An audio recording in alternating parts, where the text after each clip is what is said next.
let's talk about spice instead. The spice must flow for the upcoming Dune movie. Now, I wouldn't say I've been against this movie. I've said from the get-go that I think this movie is going to be amazing. It's going to be one of the best movies of the year that no one sees. And after the most recent trailer, I'm not backing down from my statement. I'm still staying on this train that Dune looks amazing. It's going to be one of the best movies of the year. I still can't help but shake this feeling. It ain't going to do well. I don't know what it is. I'm just getting this sneaking suspicion of, are we going to have a Blade Runner 2049 situation here? However, this to me is the best trailer we've gotten so far for this movie. Not just because it's the trailer that shows the most Momoa.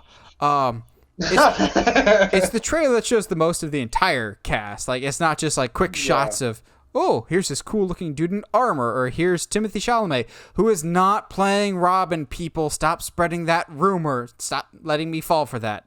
I mean, I don't fall for rumors. But this trailer, dude, I think. Okay, real quick. Go for Do you remember that time that I got rickrolled? That I got rickrolled by a Spider-Man trailer? Yes. like a month ago. All right. So anyway, let's keep talking about Dune and how great a beard Oscar Isaacs has in this trailer. Josh can always appreciate a good beard. Dude, that is also like his line towards like the middle / towards the end of the trailer about no matter what happens, like you will still have achieved the thing that I wanted you to be, and that was my son. And I was like, my heart. Okay, sure.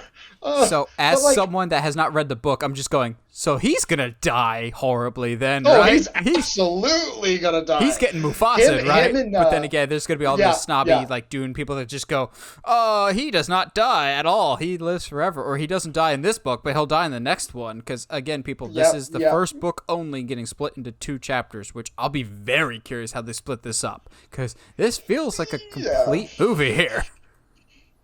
You know what this feels like? John Carter. Do you remember? This feels like Riddick and I don't know if that's a good thing. Like if Peter Jackson did Riddick, like the second one. What is the name of the second one? Oh geez. Pitch Black? Because the first one's Pitch Black. No, the first one's Pitch Riddick? Black.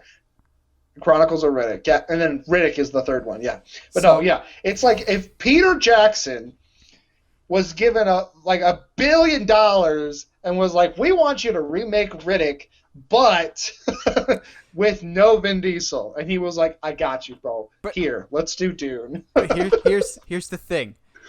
Vin Diesel was in the original Riddick. So if this is more or less if Peter Jackson did Riddick, the movie still ends up being about family.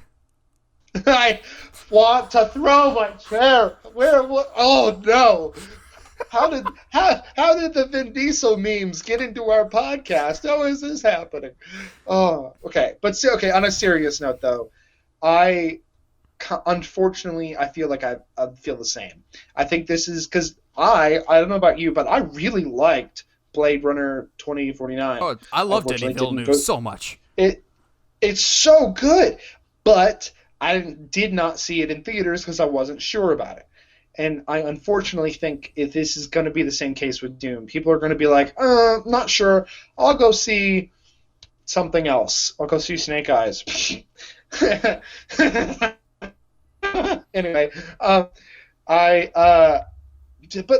just feel like this is going to be one of those movies that's going to be so dense, it's going to be hard for people to be like, you know what, let's go watch Dune this evening. You know what I mean? But it's easily gonna be one of the best movies of the year. It just, man. Yeah, that's the thing is Denis Villeneuve, for his films that he's made so far, he does not make light popcorn fare. He makes pretty in-depth, immersive films that kind of just stick in your brain and make you dwell on what you're watching. And from my limited knowledge of Dune, again, I don't know too much about the source material, this is not your stereotypical popcorn flick. A lot of people, I think, may hope that this will be the next Star Wars, but Dune was never intended to be a Star Wars. So I'm worried that this marketing will always be tricky of you want to get people in, but I've never thought Dune was for casual movie fans. Dune is pretty hardcore sci-fi, which there's nothing wrong with that. But lately, hardcore sci-fi, like in the purest sense of the word, doesn't always sell particularly well. Like, you and I will defend John Carter till the day we die. Dune fans are going to come after me, but this trailer really does kind of give me a John Carter vibe of classic sci-fi, like very, very much out there.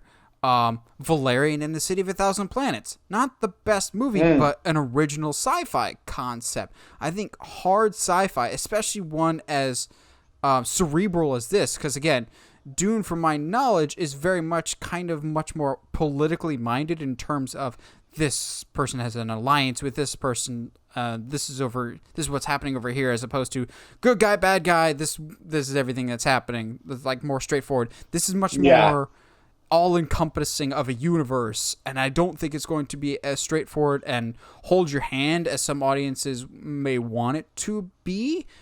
So that's why I'm saying it'll be a great movie, I think, but I don't know if it'll be as accessible as some audiences are hoping it will be. So I think that's kind of where the trailer might be a burden for the movie. It might be a blessing and a burden depending on how people are interpreting this trailer. I think this movie looks amazing, and this trailer really showcases, holy crap, so this is where the budget for the movie went. Like, I thought the budget was just to get every big name actor we've got in this, but like the scale of the fights look incredible.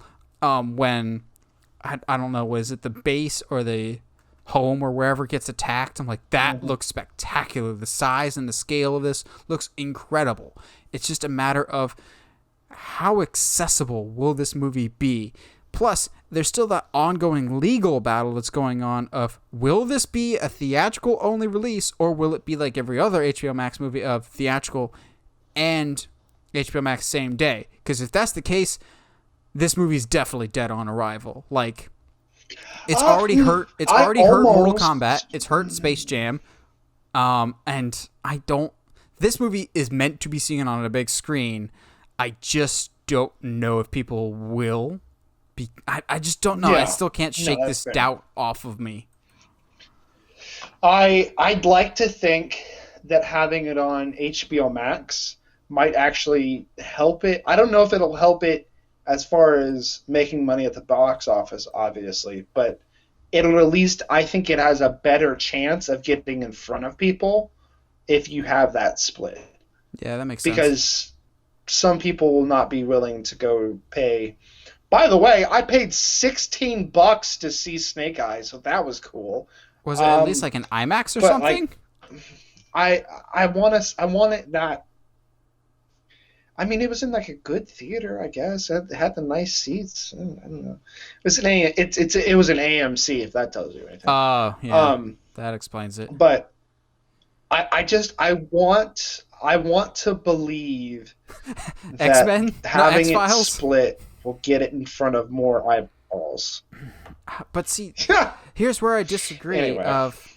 But here's where I disagree of, if they watch it at home, are they going to be inclined to go back out to the theater to pay money to see this again? Or if they like it, they'll probably just watch it again at home. I think, if you like it, if you watch it at home, you've got to really, really, really like it.